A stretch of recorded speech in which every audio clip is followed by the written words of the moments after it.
You want to do the intro? You can do it. Yo, what is up, Gridwisers? Back at it with another podcast featuring Brandon, our growth lead, aka lead marketer, and of course, yours truly, Jay from Gridwise Driver Success. How is every one of you doing? Or how are everyone of you? I don't know grammar apparently. How are you doing, Jay? I'm doing. You seem pumped today. You know why? Because I got my Java in a cuppa. Java and a couple. Yeah, you seem excited today. I feel like there's been a good amount of stuff that's been happening this week in the rideshare community, in the industry, a little bit. So, I feel like it's kind of some exciting times. Got some good stuff to talk about. Yeah. So I hope everybody watching this is prepared for some of the topics we're going to be talking about, leading with back to another scam. Now, Brandon, did you hear about this scam that's going around again? There's a lot of scams going on with Uber right now. This one is interesting, though. You can go ahead and do the explanation of exactly what the scam is.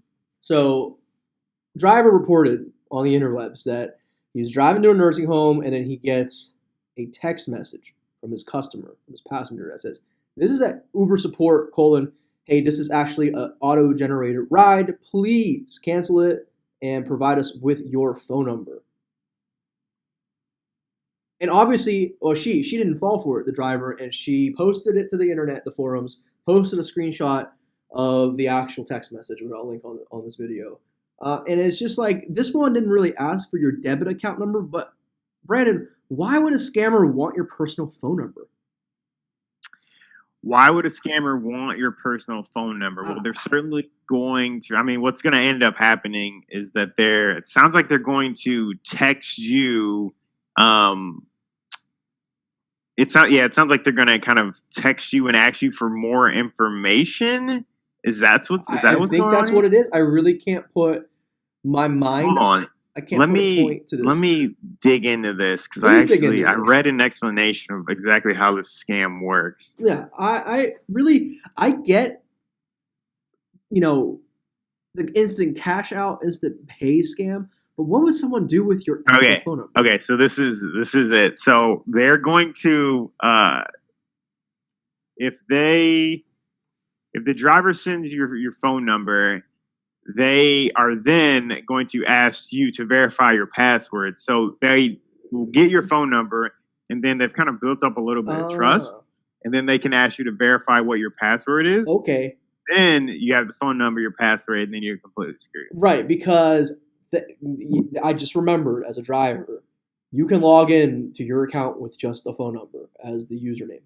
Mm-hmm. Right, because then they'll ask for your phone number, confirm your password, boom, and they're in your account, and they can enter in their instant pay details and cash out your hard-earned cash. Now, we figured it out.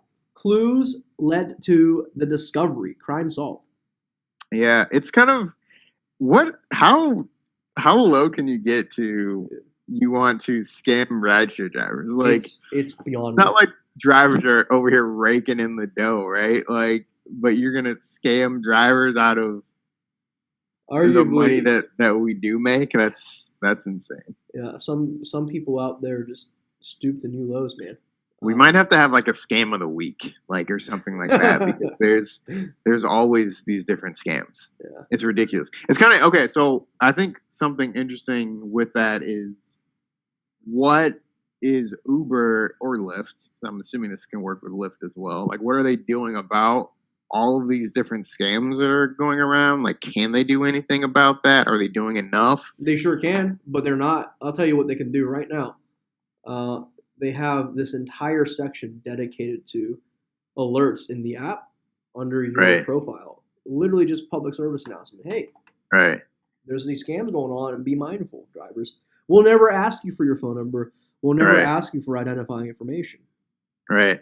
At least, they could do a little bit better of a job from education standpoint. We'll never auto-generate trips and make Yeah, what is that? I can see how you can be so confused with that, though, that you're just okay. Oh, totally.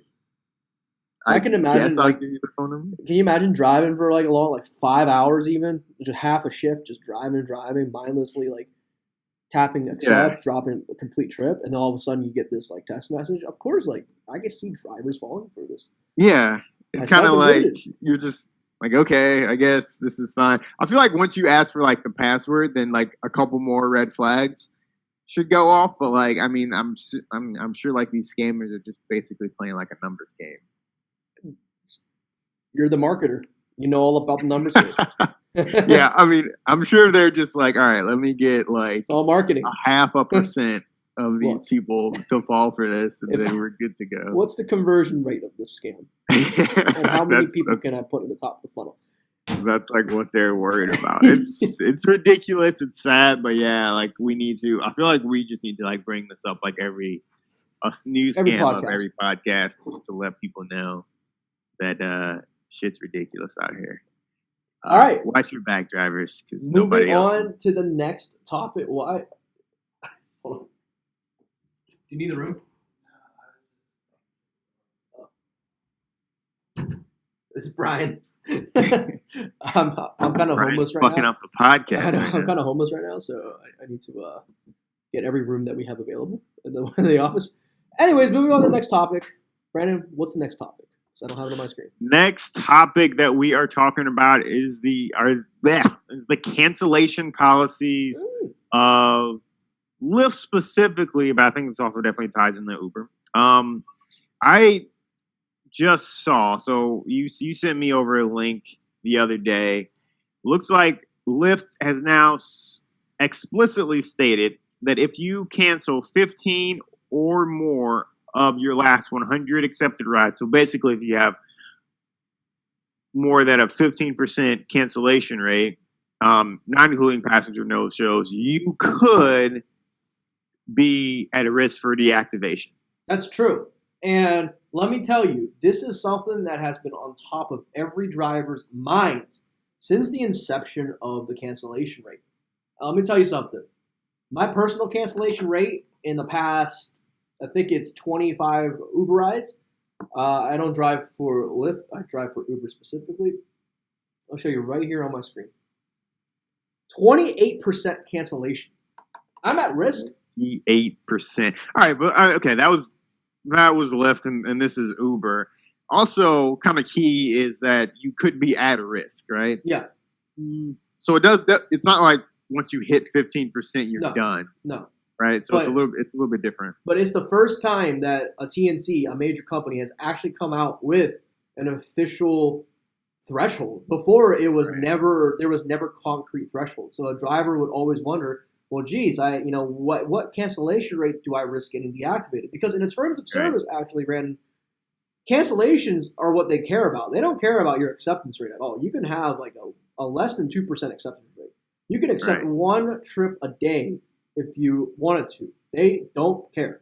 What they care about is once you agree to the trip and you cancel it, it causes lots of massive headaches for the algorithm. It causes the customer experience to go down, like falling off a cliff because now their driver canceled them. Well, why they cancel on me? Customers are not happy. So acceptance rates, okay. Cancellation rates, they really are sticklers to. And it's the first time, again, that they've given out a clear, defined value. 15 out of the past 100 rides. Take it for what you will, drivers out there. Take it for what you will. Yeah, because obviously Jen is rolling around with a damn near 30% cancellation rate. Ooh, so, it was not a hard fast rule. But, I mean, if you just want like a rule of thumb, there you go. Let me tell you, my account might be at risk. But, hey, look, just to prove it to you drivers out there that do drive. I don't drive for Lyft now, but I have driven for both platforms. I will tell you, rideshare drivers out there will laugh at this. They will get it. Lyft is so much more passive-aggressive than Uber is about you canceling or not accepting trips. As soon as you cancel one trip or not accept a trip, you're going to get a passive-aggressive message from Lyft in your email. It's instant. It's like as soon as I cancel a Lyft trip, boom, 2 seconds later, hey, we see you canceled the trip. Please don't do that. We might deactivate you. And they do it for like we don't want to have to deactivate you. Yeah, they're so passive aggressive about it. It leads to a poor customer experience. But anyways, that's just a little Easter egg for our drivers out there. Okay, cool. That's fine. All right, what are we talking about next here? Okay, so this is something that we touched on last week where, so, Uber, when you call in and you have a complaint with Uber, especially if it's something serious, they obviously do some sort of an investigation, sexual assaults, things like that. They have their team that actually does investigations. Last week, it was kind of a big deal. I believe it was one of their former employees, right, Jenda, that came out and said, they basically train us to not only, but to put Uber first and then make sure that we're covering our ass, basically, first and foremost, right? Yeah, it wasn't even for safety of passengers. Like, they had a safety department and helpline, but only for the safety and help of Uber. And it just blows my mind. And, of course, Uber has vehemently, can't say that word, denied this. They say, hey, this is not true. But, hey, that was an employee, actually, one of the managers of their call departments that deal with safety responses. Yeah. Came out with this. If you guys didn't see it last episode, please, if you want to, I think it's around halfway through, 15 minutes of that podcast where we talk about this. Yeah, it's interesting. I mean, I don't really know. I haven't seen the denial from Uber. I think it's pretty obvious that a publicly traded company is going to want to cover their ass, like, first and foremost. I don't know what they are denying specifically, but, like, don't tell me that you guys aren't, like, trying to make sure that you're not getting sued for $1 billion. Like, that's going to be very important. I do think Uber is going to be trying to do things, at least in how they appear, in order to make sure that they are more, they look like they're the safe brand, right? Because I think at this point, when you're talking about the war between Uber, Lyft, and other TNCs, it's all about, they're definitely thinking, hey, how can we brand ourselves better? Being branded as, like, the safe rideshare network is going to be it's going to be great for them, because then they're going to be able to not just compete on price, kind of like they do now. Basically, you look on Uber, look on Lyft, what's cheaper, boom. If you have, especially for women, like, if you feel like Uber is going to be safer, then you might pay $1 or $2 more. So it kind of gets them out of that. If they can establish themselves like that, it gets them out of that lane. We'll have to see, like, how real these initiatives actually are, though. That is something I didn't even think about, but now that you explain it, I can see why. I can see why a brand would want to separate itself from literally its only other competitor. Right. Right. There's only other competitor in what it's basically a commoditized market, where you're basically just competing on price. Like, you're trying to grasp at everything. Well said, because what other separator differentiators are there? Are there drivers different? No, we drive for both platforms. Whatever gives us the trip first at that moment will be Uber drivers or Lyft drivers. We have no loyalty as drivers, so the customers have loyalty as passengers. Nope. No loyalty at all. It's just what's paying, what pays us more, exactly. Or what costs me less and what makes me more money. Exactly. So cool. They're denying that. They're trying to do some different things with their new safety platform that I think is going to be interesting and effective, but we have to wait and see, because honestly, man, you hear about shit every other day about something with drivers, right? Yeah. Speaking, you mentioned the word platform. Now, I heard a rumor out there that Uber kind of wants to be the next platform, next Amazon, so to say, of mobility and transportation. Yeah, I bet. I know I'm into the Facebook groups with drivers, like, all day pretty much, so I know everyone's kind of talking about this with the new Uber app. There's a new Uber app for drivers, but the big updates on, like, the passenger side, where now they're including everything. They're basically like Google Maps now at this point, right? So you're going to be able to call an Uber. You can, if you want to do, like, a scooter, you can see, like, where the scooting is. You can now, this is a really big thing. You can see like any of your public transportation. So you can kind of pick, like, whatever your optimal route is. So if I want to go, I'm in Chicago. So if I want to go from uptown to, somewhere in, like, the South Loop or something like that, I can pick my optimal route to say I want to take an Uber to the train station or take a scooter to the train station, go down, and then take an Uber like to like my end destination. I don't know. It's more all encompassing for sure. Because you're in Chicago, we should do a video where you request an Uber Black or Uber Lux vehicle and see if you get our friend the rideshare revolution Gio as your Uber driver, because I know he drives that in Chicago. He's a Lux driver. He's a black driver. Yeah, he does the black luxury SUV. Oh, I didn't even know that. Yeah, I should. I might just exclusively take take Uber Blacks just to see. Get a video recorded.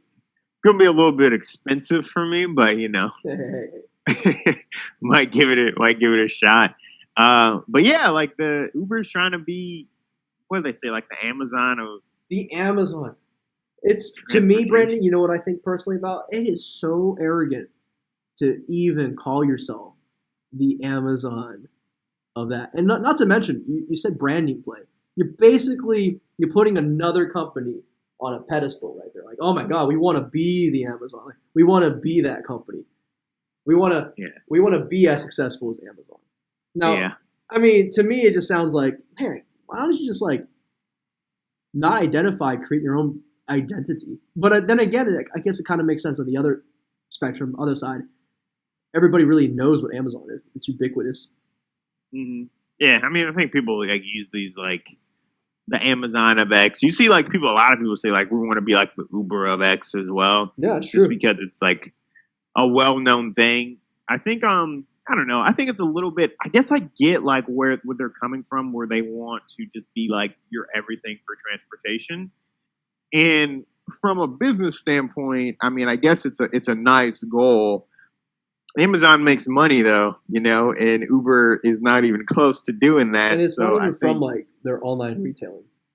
It's what? It's mainly from their like web hosting services, their cloud services. Yeah, we should like have another podcast about how Amazon makes money, because their business model of basically selling like Amazon web service. We're getting rideshare drivers like, what are you talking about right now? But like they basically sell like Amazon web services, and then to subsidize the fact that they have incredibly cheap, like all of like their retail shit is basically below cost. So they can basically outprice everyone, and then eventually they're going to raise the price of shit. That's like a pretty fascinating business model. Very fascinating. Literally just Uber to subsidize. Is probably not going to do that anytime soon. Well, I mean, hey, they did subsidize with venture capital discounted taxi rides and basically kill the taxi industry. So I guess in part they may be already doing a little Amazon action there. The stock, that Uber stock price though is not looking too great right now. Oof. So I don't know how much more they can. It's like how my much cancellation more money they can raise. Yeah. Anyways, yeah. What other topics we got covered today? We got one more. Let me see what we're talking about here.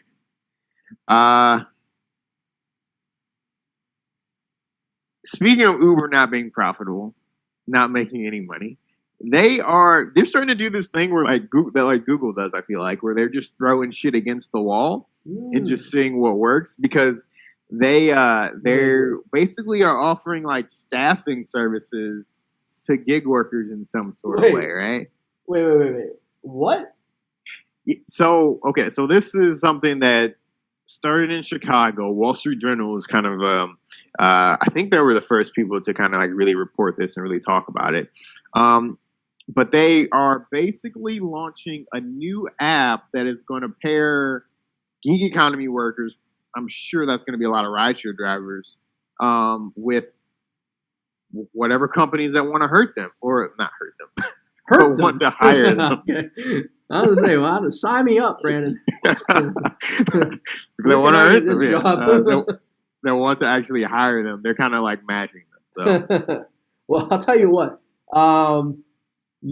Uber must really be struggling to figure out how to make money, because they are spreading their tentacles everywhere.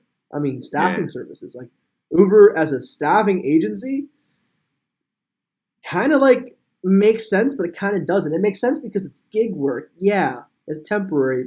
Sure. But it doesn't make sense. It's like this. Hey, you literally have disrupted an entire industry How about let's just like focus on that industry and just do it really well and really cheap and find profit that way. And it begs the question, is it even possible because they've been at it for so long? I don't know. It's like I would love to understand like why they made the decision because like you said, like why not just focus on like you got some work to do over here, guys. Like get your shit together over there. I don't call it taking a lift. I'm gonna call a lift. Or hey, somebody get the rideshare taxi. It's hey, I'm calling an Uber. Yo, which one of you's got the Uber? They've synonymously have been associated with rideshare, with taxi. It's now it's Uber. They have the name, they have that brand. Why not focus on it and do it well? Yeah, I don't know what they're doing with this. My only thought is that like they're at a point now where they feel like kind of like Google, like I said, like they want to try different things and like just throw stuff against the wall. I mean, you of course always want to be like innovating and things like that, but this seems like it feels like a little bit like they're grasping at things. Like honestly, it feels like they're kind of grasping at different things, which maybe they are. I don't know. Yep. Like we said, like the stock price is suffering and revenue or profits aren't looking good. So I don't know. Definitely above my pay grade, Brandon. Yeah, above mine as well. I think that's it. I think that's all we got today. That's all we got for you. Ladies and gentlemen, podcast number 3. We got Brandon, of course, Jay. Guys, girls, make sure if you have not subscribed to the channel, please touch all those YouTube buttons down at the bottom, okay? Except the dislike button. Okay, don't do that. Hit all the likes, hit all the subscribes, share, comment. Let us know in the comment section below what topics you want us to cover.